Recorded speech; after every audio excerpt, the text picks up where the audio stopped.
Hi YouTubers, it's Smokeless again for you today. So it's going to be part 7 of my series of History of Smokeless Tobacco.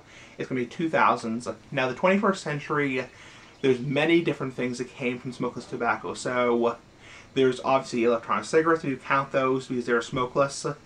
But also, in terms of smokeless tobacco, there's more forms of chewing tobacco, dipping tobacco, all the flavors. Because keep in mind, before the 1980s and 1990s, the only type of Copenhagen was long cut. So, or was it Copenhagen? No, Copenhagen snuff. Sorry, Copenhagen snuff was the only type of Copenhagen prior to the 1990s. So, or 1980s.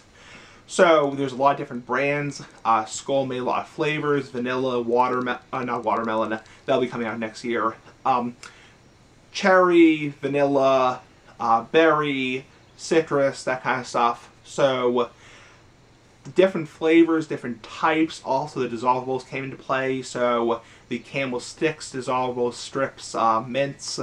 They look like candy. You suck on them. So smokeless tobacco really has evolved. If you look back 500 years ago, it was like snuff.